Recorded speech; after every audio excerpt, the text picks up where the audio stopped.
그렇습니다, 여러분. 씨를 뿌리러 나가려면 씨앗을 가득 담은 주머니 준비하는 게 우선입니다. 그게 제일 먼저 해야 될 일입니다. 전하겠다고 하면서 무엇을 전할지 갖추어지지 않으면 그건 넌센스지요. 전도 말을 하지만 정작 무엇을 전할지 무엇을 선포할지 모호한 경우가 많습니다. 여러분에게 예수님은 어떤 분입니까? 여러분에게 복음은 무엇입니까? 목사님이 가르쳐주는 예수님을 전하는 것도 귀합니다. 그럼 그것보다 더 귀한 건 여러분 한 사람 한 사람이 만난 예수님을 전하는 것입니다. 내가 만난 하나님, 내가 읽고 가슴에 꽂힌 말씀, 내가 깨달은 복음의 정수, 내가 체험한 성령의 능력, 여러분에게는 그런 것들이 가득 들어차 있는 씨앗 주머니가 있습니까?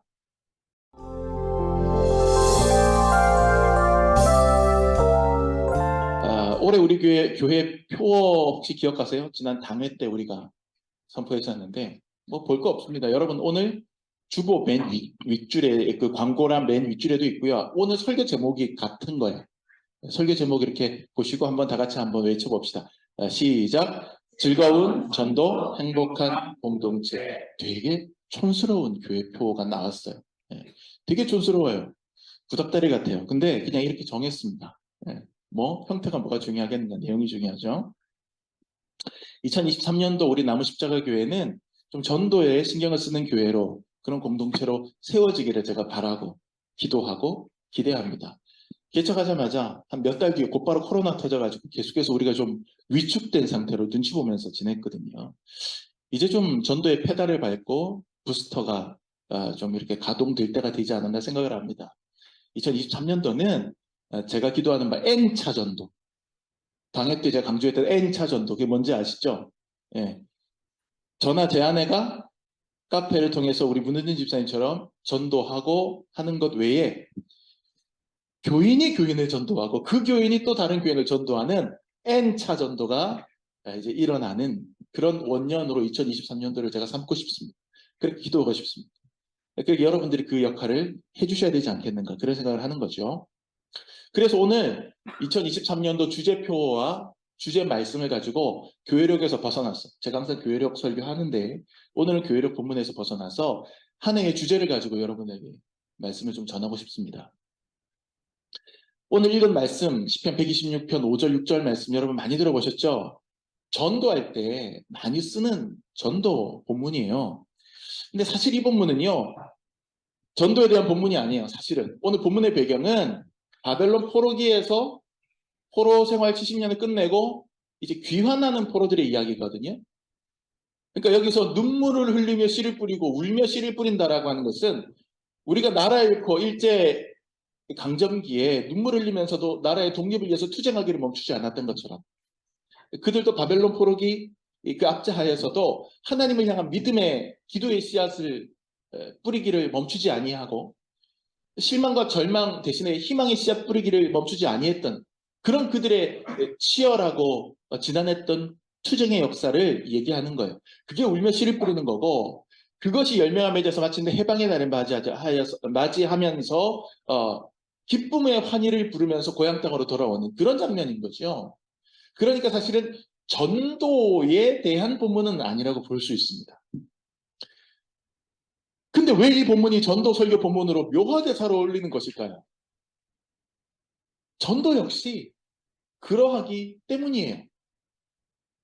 누군가를 하나님 앞으로 인도해 내기 위해서 수없이 문을 두드리고 눈물로 기도하고 실망을 딛고 다시 전하고 그 끝에 마침내 열매가 맺히는 것이죠. 계속해서 카페에서 하면서 손님들에게 복음을 전하고 손님들에게 권면을 하는데 이제 그것이 열매가 잘 드러나지 않고 곧 열매가 드러날 것 같은데 드러나지 않을 때 그때 저 아내는 실망스럽고 좀 속상해하기도 합니다. 지난주도 좀 이제 그런 일이 있어서 아내가 좀 힘 빠진다 이제 이런 얘기 좀 하기도 하고 그랬었는데요. 그런 거죠. 계속해서 눈물을 흘리며 울며 씨를 뿌리는 거예요. 울며 씨를 뿌리는 거. 지치지 아니하고 전도도 그런 측면이 있는 겁니다. 그 끝에 마침내 열매가 맺히는 거죠. 그러니까 오늘 말씀 울며 씨를 뿌리러 나가는 자는 반드시 기쁨으로 그 곡식단을 가지고 돌아오리로다. 이 말씀이 전도자에게 적용해도 아기가 들어맞는 말씀입니다. 이렇게 볼 수 있는 겁니다. 자, 그러면 올해 저와 여러분은 어떤 전도자로 세워져야 할 것인가? 오늘 우리가 읽었던 이 짧은 두 절의 말씀에서 한 세 가지 교훈을 찾아보기 원합니다. 먼저 첫 번째로 따라해 볼까요? 주머니에 담기. 주머니에 담기. 주머니에 담기. 무슨 얘기냐면 오늘 우리가 6절 말씀에 울며 씨를 뿌리러 나가는 자는 이런 표현이 있죠. 울며 씨를 뿌리러 나가는 자는 요게요. 히브리어 원어로 보면 직역을 하면 이게 의역된 본문이거든요. 제가 주석제가 좀 찾아보니까 이게 의역된 표현이에요. 그러니까 단어 그대로 문자 그대로 직역하면 어떤 뜻으로 해석을 해야 되냐면 씨앗 주머니를 들고 나가면서 우는 자의 뜻이에요. 씨앗 주머니를 들고 울면서 나가는 자. 이게 씨앗 주머니라는 말이 등장해요. 이제 우리 공동번역 성서가 있잖아요. 우리 천주교와 우리 개신교가 같이 쓰려고 만들었던 번역했던 성경 거기 찾아보면 정확하게 번역되어 있어요. 거기 어떻게 되어 있냐면 씨를 담아 들고 울며 나가는 자. 거기 이렇게 번역해놨어요. 그러니까 다시 말해서 이 본문은 씨앗 주머니가 등장하는 본문이에요. 의역을 해서 그 씨앗 주머니가 나타나지 않은 것뿐이지. 씨를 뿌리러 나가는 자, 씨앗 주머니를 들고 나가는 자. 같은 뜻이라는 얘기죠. 그렇습니다, 여러분. 씨를 뿌리러 나가려면 씨앗을 가득 담은 주머니 준비하는 게 우선입니다. 그게 필요해요. 그게 제일 먼저 해야 될 일입니다. 전하겠다고 하면서 무엇을 전할지 갖추어지지 않으면 그건 넌센스지요. 전도 말을 하지만 정작 무엇을 전할지 무엇을 선포할지 모호한 경우가 많습니다. 여러분에게 예수님은 어떤 분입니까? 여러분에게 복음은 무엇입니까? 목사님이 가르쳐주는 예수님을 전하는 것도 귀합니다. 그런데 그것보다 더 귀한 건 여러분 한 사람 한 사람이 만난 예수님을 전하는 것입니다. 내가 만난 하나님, 내가 읽고 가슴에 꽂힌 말씀, 내가 깨달은 복음의 정수, 내가 체험한 성령의 능력, 여러분에게는 그런 것들이 가득 들어차 있는 씨앗 주머니가 있습니까? 어떤 사람들은 전도하라 그러면 목사님 자랑해요. 한국교회 특히. 예, 한국교회 특히. 되게 목사님의 권위과 카리스마가 성도들에게 많이 영향을 미치는. 전도하라고 내보내면 우리 교회 나오세요. 일단 교회 홍보하고 전도하고 또 다 다르죠. 사실은 복음을 전하는 거. 근데 그래도 넓은 의미에서 교회 홍보도 전도의 틀이라고 보는데 또 그 안에서도 보면 우리 목사님이 얼마나 신령한지 몰라요. 말씀도 좋고요. 재밌고요. 그런 얘기를 해요. 예. 과연 이것이 전도일까? 이런 질문 던져보는 것이죠. 그런 이야기를 하는 것은 내 안에 진짜 전해야 될 복음의 씨앗, 그 씨앗 주머니의 씨앗이 빈곤하다는 것을, 빈약하다는 것을 반증하는 것이에요. 나에게 진짜 전할 예수님에 대한 충만한 복음이 있다면 예수님에 대해서 전하죠. 예수 믿는 게 얼마나 귀한지 알아요? 기도하면 어떤 일이 벌어지는지 알아요? 하나님 우리에게 주신 소망에 대해서 들어보시겠어요? 우리의 죄가 사함받고 구원받는 것의 이 놀라운 비밀을 들려드릴게요. 그렇게 씨앗 주머니가 가득가득 들어차 있어야 되는데 제대로 된 씨앗이 들어차 있는 씨앗 주머니를 들고 나가지 못하는 사람들이 많아요. 열심히 한다고 하면서. 그러니 다른 이야기들로 채우면서 그것이 전도하는 것이라고 생각하는 것이죠. 우리 교회 나오세요. 예수님 믿으세요. 이런 좀 대략적인 전도의 문구도 중요하고 의미 있습니다. 하지만 십자가와 부활에 대하여 예수님을 만난 기쁨에 대하여 천국을 소유한 구원의 감격에 대하여 훨씬 더 좀 구체적이고 디테일하게 자기 고백적인 언어로 확신 있게 전해줄 수 있는 씨앗을 내가 준비하고 있느냐 이 얘기예요. 여러분 TV 홈쇼핑 들어보시면 홈쇼핑 쇼호스트 생각해보세요. 이 사람이 그냥 툭 나와서 대충 물건 사라고 할 것 같습니까? 제가 아는 상식으로는 그렇지 않아요. 이 사람은 그 상품 하나를 팔기 위해서 이 상품 판매를 의뢰한 제작사, 판매사들하고 몇 번이나 미팅을 하면서 이 제품에 대하여, 이 상품에 대하여 충분히 공부하고 또 심지어는 직접 발라도 보고 입어도 보고 체험하고 그 이야기를 녹여서 홈쇼핑 방송에 나와서 30분이든 1시간이든 끊어지지 않고 기가 막히게 말 잘하잖아요. 그 쇼호스트들. 끊어지지 않고 줄줄줄줄줄 이야기하는 거죠. 그들이 이 제품에 대한 지식이 빈곤하고 이 제품에 대한 체험담이 빈곤하다면 거기에 나와서는 정말 요령으로 때울 수밖에 없어요. 내가 진짜 이것에 대해서 많이 공부하고 이 제품의 특징에 대해서 내가 알고 확신이 있고 또 내가 써본 체험담도 있다면 그 내용 가지고서 얼마든지 풍성하게 이야기를 끌어낼 수 있는 거죠. 그 1시간 방송을 위해서 그들은 얼마나 그 상품에 대해서 공부하고 체험합니까? 전도자로서 우리는 우리의 씨앗 주머니를 그렇게 풍성하게 준비하고 있느냐는 거예요. 성경 구절을 외우고 전도 방법 공부하고 전도 세미나 참석하고 그런 것도 씨앗 주머니를 불룩하게 만드는 일입니다. 하지만 보다 중요한 건 그러한 기술적인 것보다 나 자신이 복음을 경험하는 것, 나 자신이 성령을 체험하는 것, 나 자신이 은혜를 붙잡는 것, 나 자신이 말씀 속에 흠뻑 젖어보는 것, 나 자신이 한번 성경 필사해보는 것, 그리고 그것을 씨앗 삼아서 잔뜩 장전하고 전하러 나가는 것이죠. 그것이 전도자의 자세입니다. 두 번째로 우리 한번 따라가 봅시다. 울음과 기쁨을 함께 바라보기. 좀 긴가요? 울음과 기쁨을 함께 바라보기. 시작. 울음과 기쁨을 함께 바라보기. 네. 오늘 우리가 읽은 본문에는요, 아주 대조적인 두 가지 감정이 동시에 등장합니다. 하나는 운다는 표현이에요. 울며. 그 다음에 뭐죠? 기뻐하며. 기쁨으로. 이 두 가지 대조적인 감정 표현이 동시에 등장해요. 평행선상으로 나타나는 것처럼 등장해요. 근데 우는 것은 사실 따지고 보면 과거 내지 현재의 체험이죠. 과거에 울었거나 지금 현재 울고 있습니다. 그런데 그 기쁨은 언제 왔느냐? 기쁨으로 단을 거두어 돌아오리로다. 미래 시제란 말이에요. 그건 미래에 일어날 일이에요.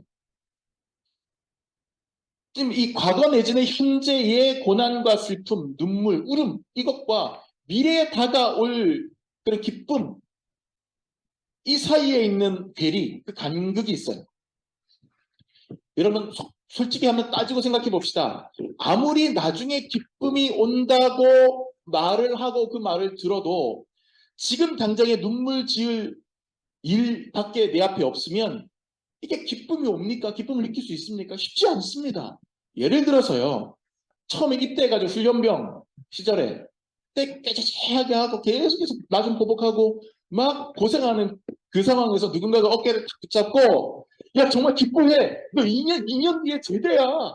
이렇게 얘기하면 그 아이가 아 맞다. 그렇구나. 아 신나는걸? 이러면서 기뻐 뛰었을까요? 상상이 돼요? 그게? 주먹이 날라갈지도 몰라요. 놀리냐? 이러면서 그렇죠? 여러분 미래의 즐거움이 어떻든 간에 지금 당장 내 눈에 맺히는 눈물은 어쩌겠어요?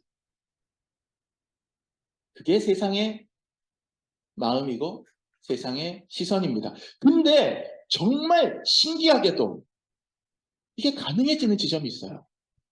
바로 예수님 안에 있는 믿음의 세계입니다. 거기서는 이게 가능해요. 보세요. 성경은 십자가와 부활을 항상 같이 이야기해요. 십자가는 고난인데 그 십자가를 지는 순간 우리는 부활의 생각을 해요. 부활의 영광을 생각을 해요. 지금 당장 모든 십자가를 지고 있는 사람에게 당장 다가올 부활을 이야기합니다. 그걸 소망이라고 얘기해요. 극악한 고통의 십자가를 지면서도 하늘의 영광을 바라볼 수 있는 것이 신앙의 신비예요. 반모섬에 유배되어 갇힌 상태에서도 하늘의 24장로를 바라보는 것이 믿음의 눈이란 말이에요. 스테반을 생각해 보세요. 돌에 맞아서 순교하는 그 순간에 그는 하늘의 영광을 보고 얼굴이 천사처럼 변합니다. 눈물을 흘리는 순간 그는 동시에 미래의 영광을 보는 거죠. 이게 가능해요. 신앙의 세계 안에서는 믿음의 세계 안에서는 이게 가능해요. 세상 사람들은 그게 안 되는데 믿음의 사람들은 돼요. 울면서 동시에 기쁨을 봐요. 울며 씨를 뿌리면서 기쁨으로 거두고 돌아오는 그 미래의 그 순간을 봐요. 왜냐? 믿음은 바라는 것들이 실상이고 보지 못하는 것들의 증거이기 때문에 그래요. 보지 못하는 먼 미래의 승리와 영광이 믿음이라는 렌즈를 통하여 보면 그 실상이 보이는 것이고 보지 못하는 미래의 그 영광이 증거로 우리에게 다가오는 거죠. 그래서 믿음은 신비한 렌즈입니다. 카메라로 사진을 찍는다 생각해 보세요. 여러분 핸드폰 카메라를 딱 켜시고 풍경과 인물을 동시에 담으세요. 내 가까이에 있는 어떤 가까운 피사체를 하나 놓고 그 다음에 멀리 있는 풍경까지 하나하나에 담은 다음에 둘 다 초점을 맞추려고 노력해 보세요. 불가능합니다. 안 돼요. 가까이에 있는 피사체에 초점을 맞추면 뒤쪽은 흐려질 수밖에 없어요. 흐리게 보입니다. 반대로 뒤쪽에 있는 풍경 쪽으로 초점을 맞추면 가까이 있는 게 흐려져요. 이건 어쩔 수 없어요. 만약에 양쪽 다 선명한 사진을 여러분이 본다면 그건 합성입니다. 이게 세상의 시선이에요. 하나님의 약속은 아직 멀어요. 그런데 눈물 나는 고난의 현실은 지금 당장 가까워요. 그래서 어떤 사람들은 포커스를 초점을 어디에 맞추느냐? 멀리 있는 하나님의 약속에만 맞춰요. 그리고 현실을 무시해버립니다. 이런 걸 보고 현실 도피라고 하는 거예요. 그래서 먼 미래 아니면 저 천국 그것만 바라보면서 현실을 도피하고 무책임하게 살며 항상 무언가 구름 위에 붕 떠 있는 사람처럼 살아가고 그것이 매우 신앙적인 삶이라고 생각해요. 아니요. 건강하지 않습니다. 반대로 어떤 사람은 가까이에 있는 고난의 현실에 시선이 꽂힌 나머지 멀리 보이는 하나님의 약속이 아무리 다가오고 들려져도 그 약속을 붙잡을 수 없어 해요. 하나님의 위로와 승리의 약속은 너무 먼 미래처럼 여겨져서 무슨 까마득한 소설이나 SF 영화처럼 느껴질 뿐입니다. 그래서 그건 모두 허황된 이야기, 내 피부에 와닿지 않는 이야기, 당장 나를 눈물 짓게 하고 울부짖게 만드는 이 고난의 현실 앞에 절망하는 것, 거기에만 초점과 포커스를 맞추고 실망합니다. 이것 역시 건강하지 않은 신앙생활입니다. 그러나 우리의 눈에 신앙이라고 하는 렌즈를 딱 갖다 붙이고 장착을 하면 이 얘기는 달라집니다. 그때부터는 오늘 십자가를 지면서도 3일 후에 부활을 확신할 수 있게 됩니다. 그때부터는 밤모섬에 유배되어서도 주님 다시 오실 날을 바라보는 믿음의 마라나타의 눈이 열리게 됩니다. 얼마 전에 미국 국립표준기술연구소라고 하는 데서요. 메타렌즈라고 하는 기술을 개발을 했어요. 이 기술이 뭐냐면 아까 제가 말씀드린 거예요. 가까이에 있는 피사체와 1.7km 밖에 떨어져 있는 피사체를 동시에 초점을 맞추는 기술이에요. 이 기술을 성공을 했습니다. 고대 삼육충의 그 눈의 구조를 연구를 해서 뭐 어떻게 만들었다는데 이게 이제 메타렌즈라고 부르는 기술이 나왔다는 거죠. 이 기술이 이제 현실화됐기 때문에 언젠가는 이제 상용화돼서 우리 손에 줄 수 있는 날도 오겠죠. 근데 이 메타렌즈 기술이 오늘날 발명되었다고 하는데 이미 까마득한 오래전에 바벨론 포로기의 유대 백성들은 영적인 메타렌즈 기술을 이미 소유하고 있었던 거죠. 그들은 오늘 눈물을 흘리면서도 수십 년 뒤에 다가올 해방의 기쁨을 바라보는 믿음의 눈을 갖고 있었던 겁니다. 그래서 기쁨으로 단을 거두는 그 미래를 바라보며 오늘 눈물을 흘리며 씨를 뿌리러 나갈 수 있었던 거죠. 이것이 진정한 영적 메타렌즈 기술입니다. 전도라는 게 그렇죠. 오늘 복음을 전할 때 아무 열매가 보이지 않으므로 좌절하고 실망할 수 있습니다. 오늘이라고 하는 시간만 본다면 그건 슬픔이고 절망입니다. 하지만 우리에게는 믿음이라고 하는 메타렌즈가 있습니다. 그래서 오늘 눈물로 씨를 뿌리면서도 시선을 아직 오지 않은 미래에 고정할 수 있는 겁니다. 언젠가 하나님의 날, 하나님의 때, 구약성경의 표현을 의하면 욤 야훼, 하나님의 날에 우리의 전도에 반응하여 돌아오는 영혼들을 믿음이라는 메타렌즈를 통해서 우리는 먼저 바라볼 수 있어야 합니다. 그렇기 때문에 오늘 우리가 전도하다가 복음 전하다가 실망하고 무안당하고 또 아무 열매가 없어도 그럼에도 불구하고 우리는 또 힘을 내서 눈물, 씨를 뿌릴 수가 있는 거예요. 마지막 세 번째 따라합시다. 분명한 한계를 인식하기. 시작. 분명한 한계를 인식하기. 여러분 우리가 전도하면서 생각해야 되는 중요한 포인트 중에 하나가 바로 이겁니다. 한계를 인식해야 돼요. 한계를. 농사 짓는 농부에게는 분명히 한계가 존재합니다.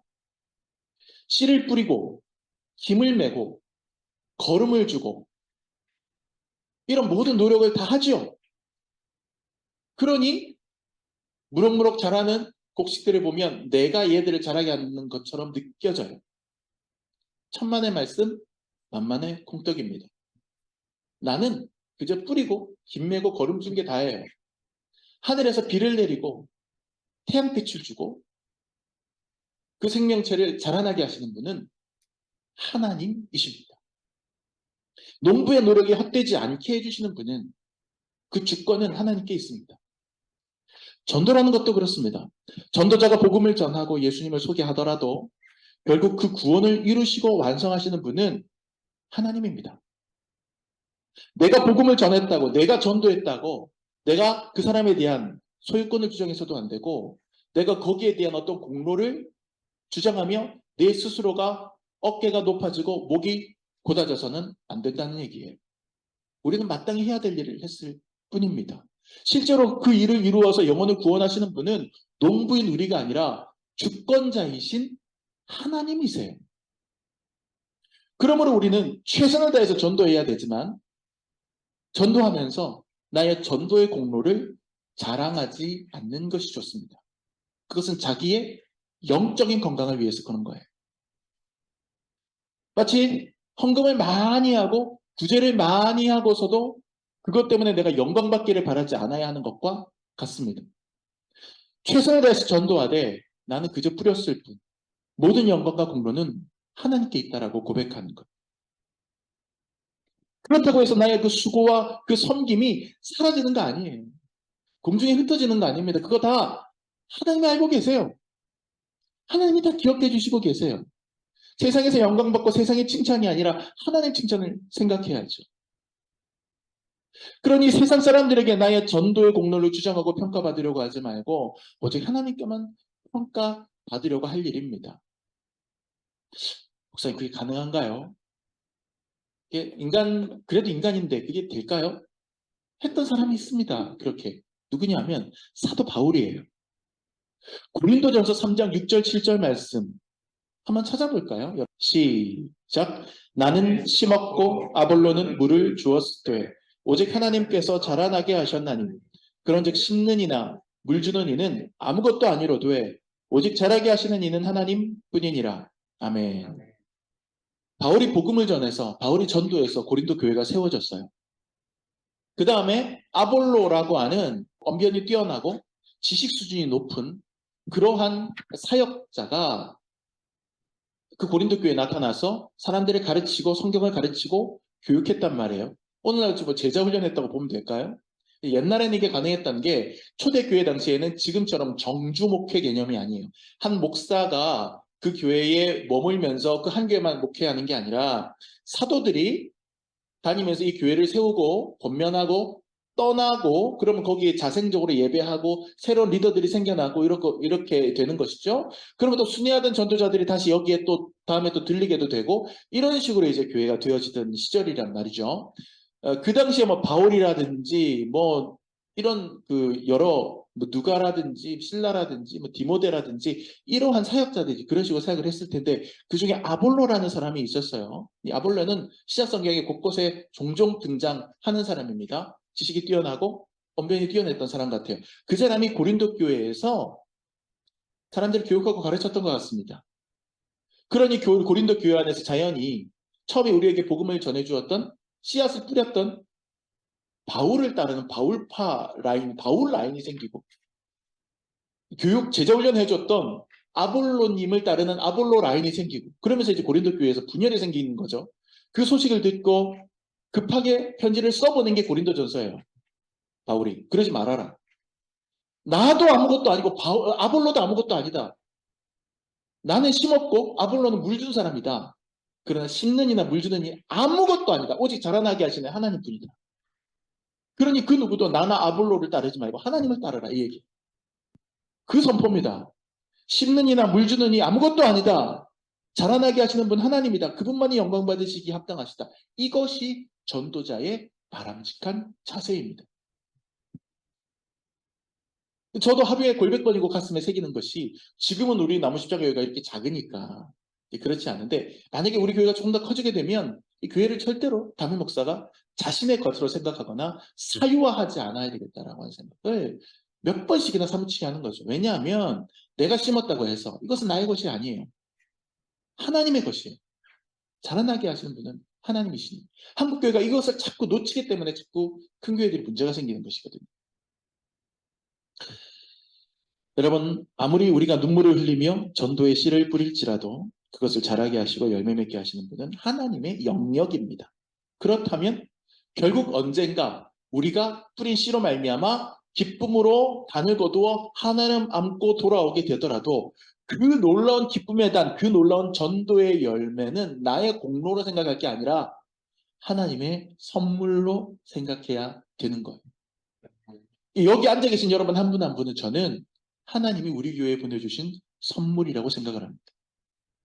자랑할 거 없고 그저 기뻐하기만 하면 되는 겁니다.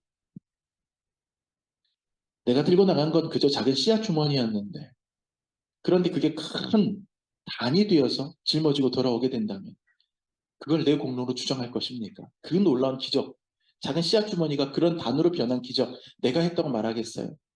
전도자는 자기 공로 자랑할 것 없습니다.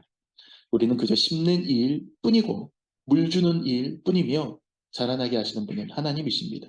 그 사실을 깨닫고 가슴에 새기면서 겸손히 외치고 전도할 때 우리는 교만해지지 아니하고 첫 마음, 첫 열정 그대로 전도자의 삶을 살 수가 있는 것이에요.